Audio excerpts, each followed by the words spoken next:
하지만 이번에 개정된 규정에서도 문제점이 있습니다. 바로 통행하려는 사람을 구분하는 기준이 모호하다는 점이 있습니다. 안녕하세요. 더드림 법률사무소의 정영재 변호사입니다. 오늘은 최근에 개정된 규정인 교차로 우회전 규정에 대해서 소개를 드려보도록 하겠습니다.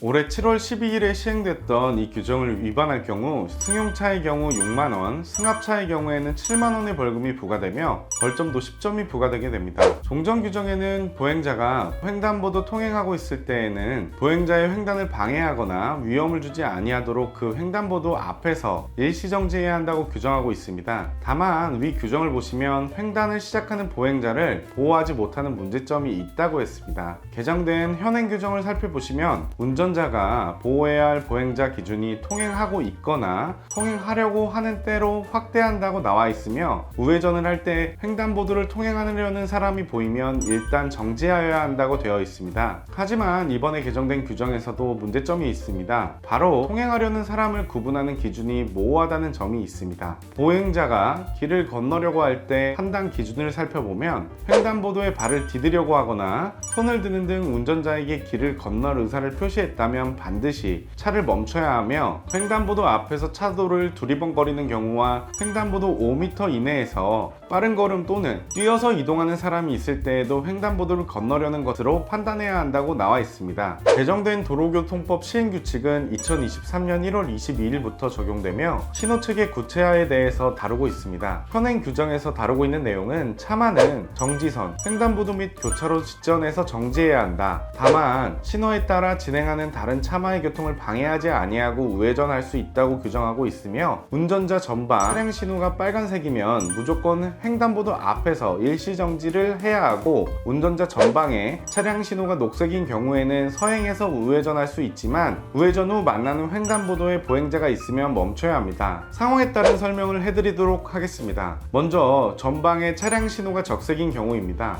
만약 횡단보도 신호등이 녹색인 경우에는 우회전을 하기 전에 차량을 일시정지 후에 보행자가 없으면 우회전이 가능하다고 되어 있습니다. 만약에 이 상황에서 차량을 우회전하는 도중에 신호에 따라 진행하는 차량과 사고가 발생할 경우에는 신호위반 책임을 물을 수 있다고 되어 있습니다. 반대로 전방 신호등도 적색이고 횡단보도 신호등이 적색인 경우에는 차량을 일시정지 후 우회전이 가능하다고 예시를 들고 있습니다. 다음은 반대로 전방 차량 신호가 녹색이고 우측 횡단보도색이 녹색인 경우에는 보행자가 없을 경우 차량을 즉시 정지시킬 수 있는 속도로 서행을 하면서 우회전하는 것이 가능합니다. 보행자가 있을 경우에는 횡단보도 앞에서 보행자가 횡단을 종료한 후에 우회전이 가능합니다. 앞서 말씀드린 것처럼 보행자가 인도에서 통행하려고 할 때에는 일시정지를 해야 합니다. 마지막으로 전방의 차량 신호가 녹색이고 우측 횡단보도의 신호등이 적색이라면 이 경우에는 서행해서 우회전이 가능하다고 나와 있습니다. 경찰에 따르면 계도 기간 중에 발생한 우회전 교통사고는 총 3,386건으로 작년 같은 기간 대비 24.4% 줄었다고 나와 있으며 사망자도 22명으로 45% 감소했다고 합니다. 운전하시는 분들 모두 새로운 우회전 규정을 잘 숙지하시어 안전운전 하시길 바라겠습니다. 유사한 사례로 공경에 처해 있는 분이 계신다면 지금 하단에 나가고 있는 전화번호로 문의해 주시기 바랍니다. 성실하고 정확한 수행으로 억울한 처벌을 받지 않도록 도와드리겠습니다. 오늘은 여기까지고요. 다음에도 더 좋은 정보로 찾아뵙겠습니다. 감사합니다.